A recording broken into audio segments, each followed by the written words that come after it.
Roughing It by Mark Twain, Chapter 46. There were nabobs in those days, in the flush times, I mean. Every rich strike in the mines created one or two. I called to mind several of these. They were careless, easy-going fellows, as a general thing, and the community at large was as much benefited by their riches as they were themselves, possibly more in some cases. Two cousins, teamsters, did some hauling for a man, and had to take a small segregated portion of a silver mine in lieu of $300 cash. They gave an outsider a third to open the mine, and they went on teaming, but not long. 10 months afterward the mine was out of debt and paying each owner $8,000 to $10,000 a month, say $100,000 a year. One of the earliest nabobs that Nevada was delivered of wore $6,000 worth of diamonds in his bosom, and swore he was unhappy because he could not spend his money as fast as he made it. Another Nevada nabob boasted an income that often reached $16,000 a month, and he used to love to tell how he had worked in the very mine that yielded it for $5 a day when he first came to the country. The Silver and Sagebrush State has knowledge of another of these pets of fortune, lifted from actual poverty to affluence almost in a single night, who was able to offer $100,000 for a position of high official distinction shortly afterward, and did offer it, but failed to get it, his politics not being as sound as his bank account. Then there was John Smith. He was a good, honest, kind-hearted soul, born and reared in the lower ranks of life, and miraculously ignorant. He drove a team and owned a small ranch, a ranch that paid him a comfortable living, for although it yielded but little hay, what little it did yield was worth from $250 to $300 in gold per ton in the market. Presently Smith traded a few acres of the ranch for a small undeveloped silver mine in Gold Hill. He opened the mine and built a little unpretending 10-stamp mill. 18 months afterward he retired from the hay business, for his mining income had reached a most comfortable figure. Some people said it was $30,000 a month, and others said it was $60,000. Smith was very rich at any rate. And then he went to Europe and traveled, and when he came back he was never tired of telling about the fine hogs he had seen in England, and the gorgeous sheep he had seen in Spain, and the fine cattle he had noticed in the vicinity of Rome. He was full of wonders of the old world, and advised everybody to travel. He said a man never imagined what surprising things there were in the world till he had traveled. One day on board ship the passengers made up a pool of $500, which was to be the property of the man who should come nearest to guessing the run of the vessel for the next 24 hours. Next day, toward noon, the figures were all in the purser's hands in sealed envelopes. Smith was serene and happy, for he had been bribing the engineer, but another party won the prize. Smith said, "Here, that won't do. He guessed 2 miles wider of the mark than I did." The purser said, "Mr. Smith, you missed it further than any man on board. We traveled 208 miles yesterday." "Well, sir," said Smith, "that's just where I've got you, for I guessed 209. If you'll look at my figures again you'll find a 2 and 2 zeros, which stands for 200, don't it? And after 'em you'll find a 9, 2009, which stands for 209. I reckon I'll take that money, if you please." The Gould and Curie claim comprised 1,200 feet, and it all belonged originally to the 2 men whose names it bears. But Mr. Curie owned 2/3 of it, and he said that he sold it out for $2,500 in cash and an old plug horse that ate up his market value in hay and barley in 17 days by the watch.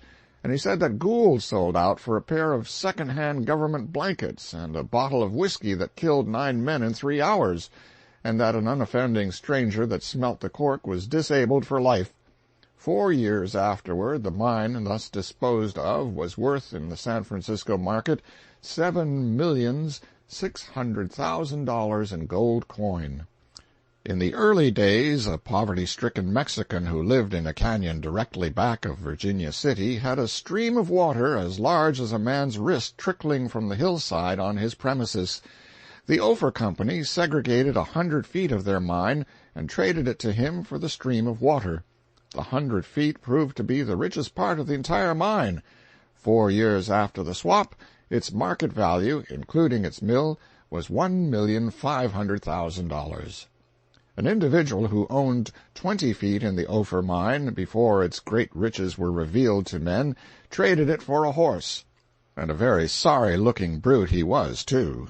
A year or so afterward, when Ophir stock went up to $3,000 a foot, this man, who had not a cent, used to say he was the most startling example of magnificence and misery the world had ever seen, because he was able to ride a $60,000 horse, yet could not scrape up cash enough to buy a saddle, and was obliged to borrow one or ride bareback.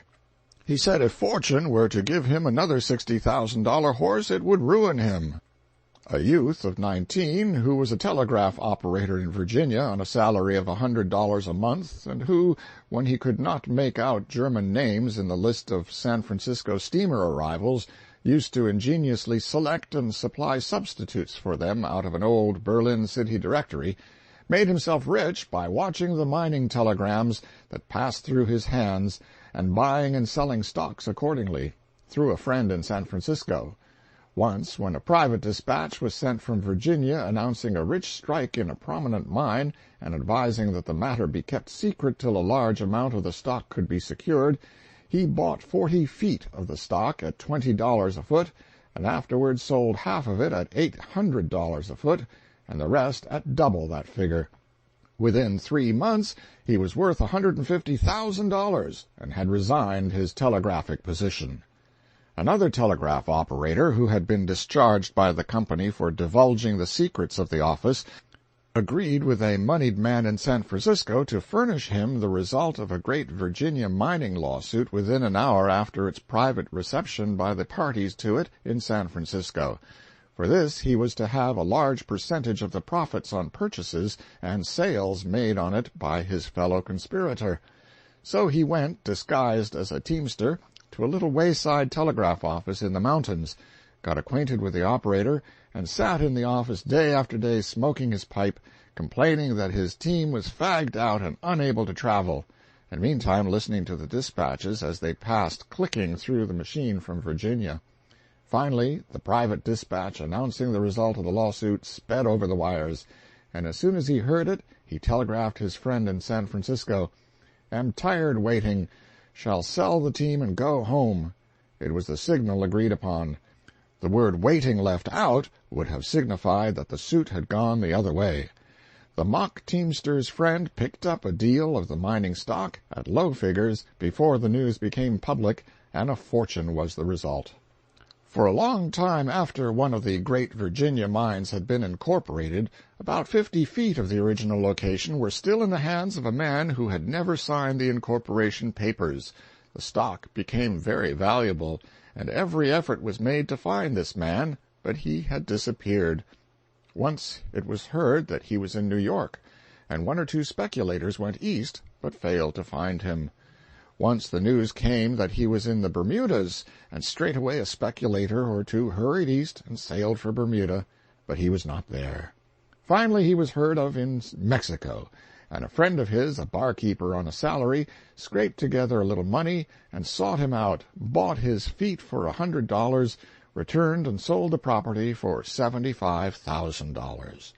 But why go on? The traditions of Silverland are filled with instances like these, and I would never get through enumerating them were I to attempt to do it.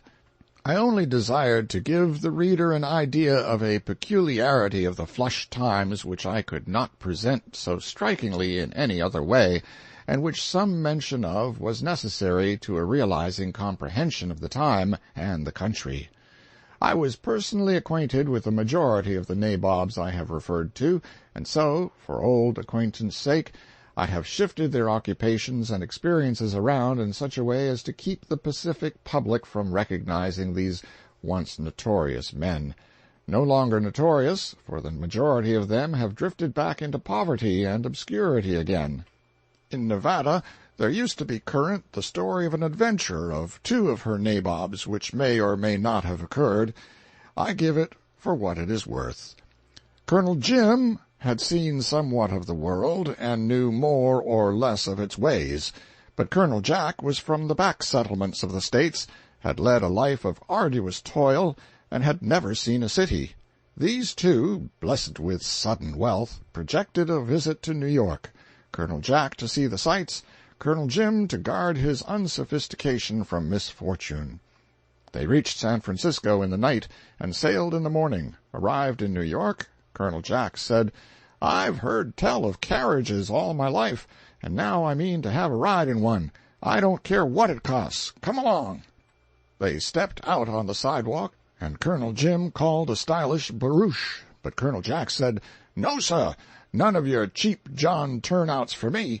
I'm here to have a good time, and money ain't any object. I mean to have the nobbiest rig that's going.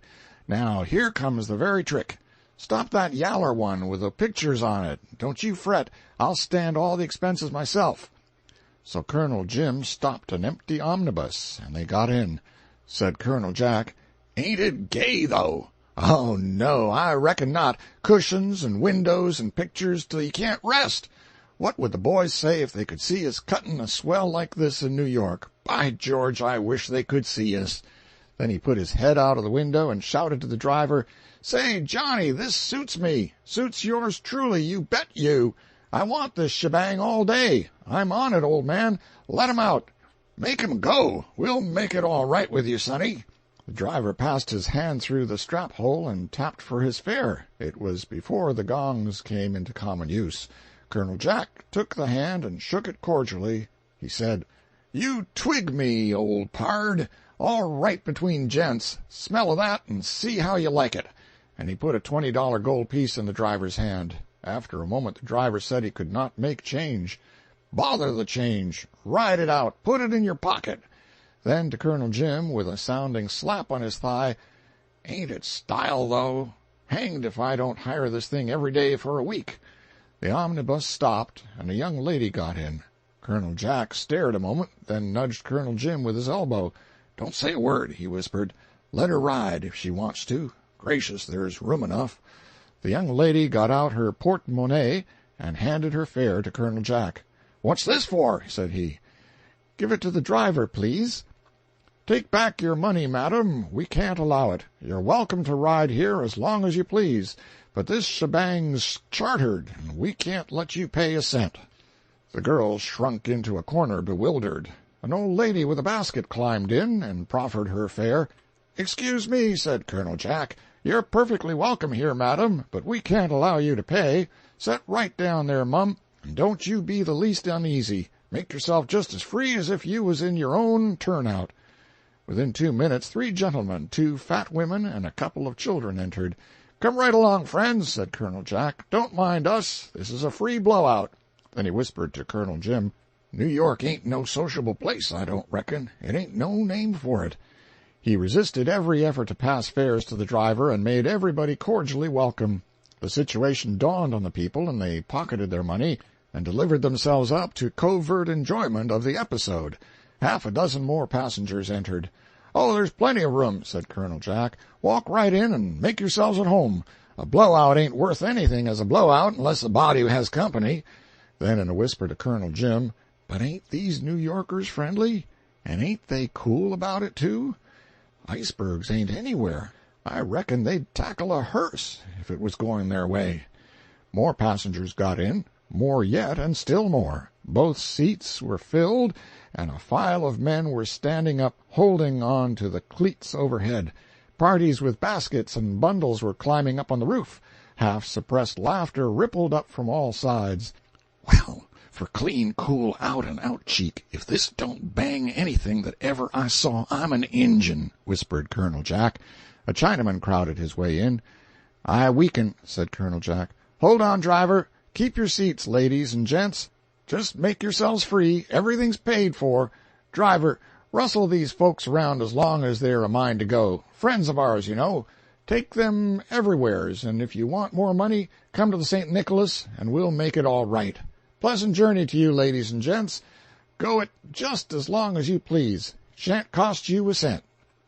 The two comrades got out, and Colonel Jack said, "Jimmy, it's the sociablest place I ever saw. The Chinaman waltzed in as comfortable as anybody. If we'd stayed a while, I reckon we'd had some niggers. But George, we'll have to barricade our doors tonight, or some of these ducks will be trying to sleep with us." End of chapter 46.